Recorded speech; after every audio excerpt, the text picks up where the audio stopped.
Hi guys, Mr. Colella here.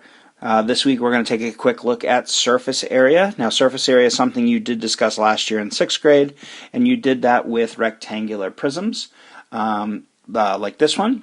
So a quick reminder of what surface area is. It's basically you're going to find the area of all the faces of a three-dimensional figure and then add them together.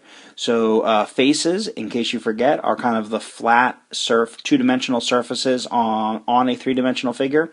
So a rectangular prism such as this has 6 faces.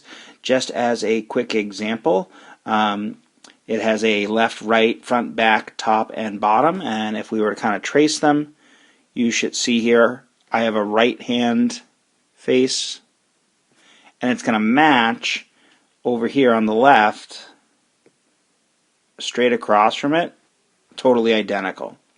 And we have 6 of those, so I could also then look at the front, right here in blue, and it would have a matching face on the back, right here. And of course, that leaves us a top and a bottom. We'll do that in green. Here's the top. And that would match with the bottom. So you may remember from last year, you find the area of all 6 of those, you add them together. Or you could find, say the top, the side, and the front, and then just double it because each has a one that matches exactly. So what we're going to do is just kind of run through a quick reminder of how that works. So let's take this, let's give ourselves some space. Okay, let's start with the kind of side here, right? That's just a rectangle. If this over here is 4 inches, you know that this has to be 4 inches as well. So I'm just going to add in 4 inches here, and therefore it's 3 by 4. You guys should know that the area of a rectangle is length times width. So if I just do 4 times 3, that's obviously 12. So the area of the right-hand side is 12, which means the area of the left-hand side is also 12. If I wanted to, I could just say that together they are 24. Okay, we're basically going to do the same thing for the front, back, top, and bottom. So if I get this stuff out of the way, and what we'll do is we will let's take the front. The front, as you can see, is 4 by 10.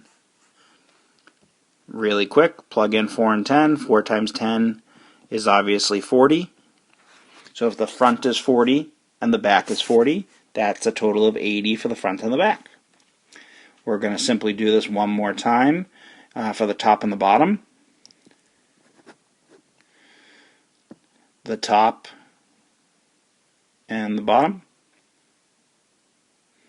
You can see, hopefully, that the bottom here is 10 by 3. Plug that in. 10 times 3 is obviously 30. If I have the same 30 for the top and the bottom, that's another 60. So, I get the areas of all of them, I add them together, and that gives me a total of 164. So the surface area of that entire prism equals 164, and it was inches, so inches squared. That's surface area of a rectangular prism. That should look very familiar to last year. Just in case anybody lost me along the way there, when I did this, remember, each of these values is just doubled. That was really 2 12s, 2 40s, and 2 30s that all got put together. Okay. This year, we're just going to expand on a little bit. You're also going to do this with triangular prisms. Let's take a quick, closer look at the triangular prism. Now, the triangular prism has 5 faces. It's going to have, obviously, a triangle on one end, which matches the triangle on the other end. So that's 2 triangles. That's the first 2 faces. And then it's going to have 3 rectangles, one here, one on the bottom, and one on the opposite end. And that's what connects those triangles together. So we're going to find the area of all 5 faces, and then we're going to go ahead and add them up. So first let's do the triangles. You should remember that the area of a triangle is 1/2 base times height. So I'm just going to plug in those values. The base is 4. The height is shown to us on the side here is 6. So I'll go ahead and plug in those numbers. 1/2 of the base of 4 and the height of 6. 4 times 6 is 24, and then half of that is 12. So the area of the triangle is 12. This time I'll leave everything separate, so I'm going to take one triangle, that's 12, another triangle, that's 12. We're going to have to get the area of all the rectangles to go with it. Let's take this first rectangle on the right.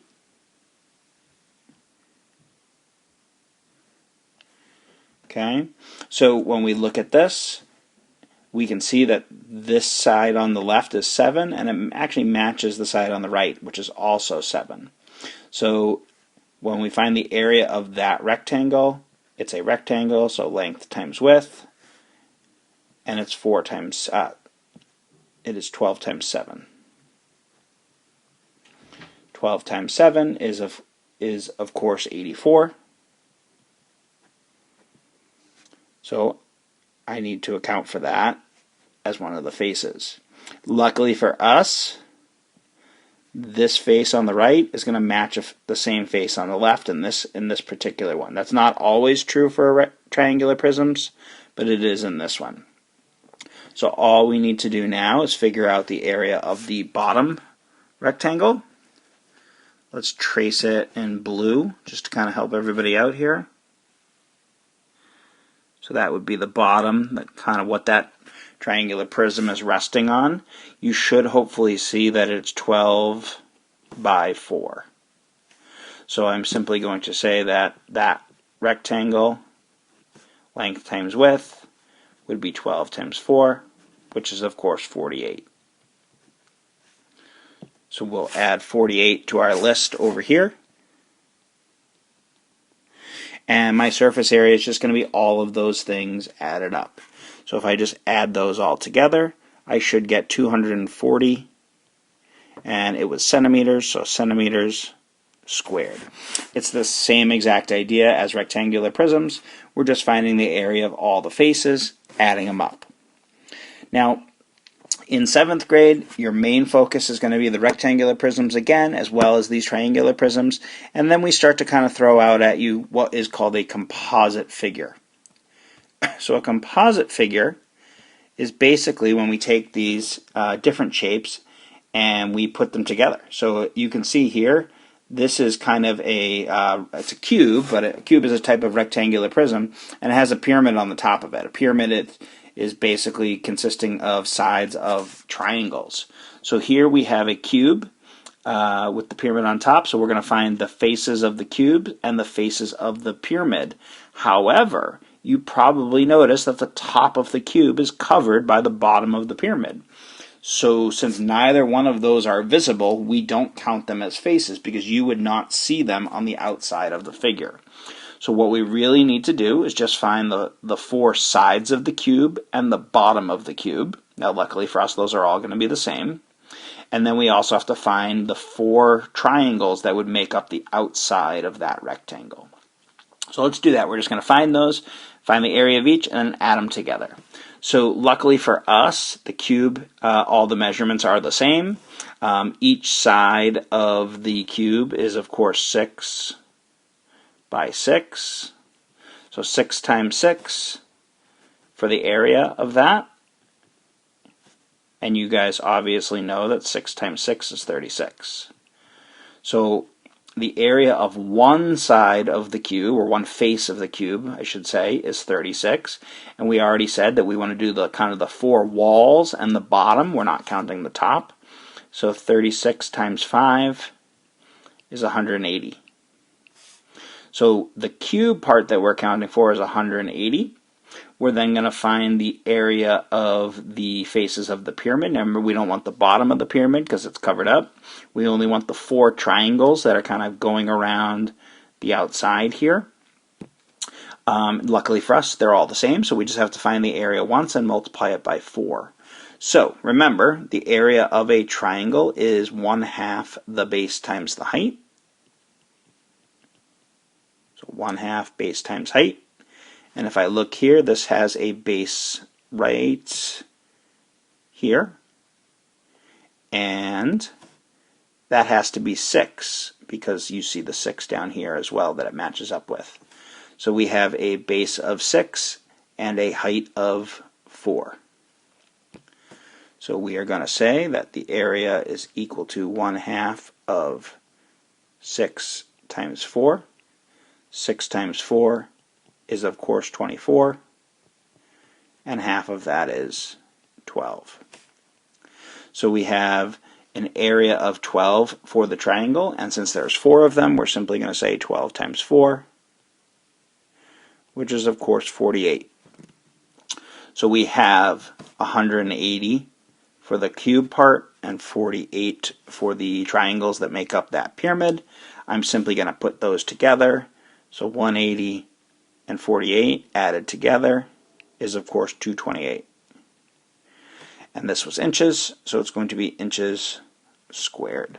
So my surface area of this, what we call composite figure, is 228 inches squared. Now you can have lots of different composite figures. Most of the things you're going to see in 7th grade would be more of this kind of like house shape that you kind of see here. But a composite figure would be any 2 different kinds of figures that are put together. So obviously if you started to incorporate things like cylinders and other stuff, you could have lots of different composite figures. But for now we're going to focus mainly, like I said, on this kind of shape that you see in front of you. So I hope this helps. You're going to try and find some surface area. You're just finding the areas of all the faces and putting them together. Good luck.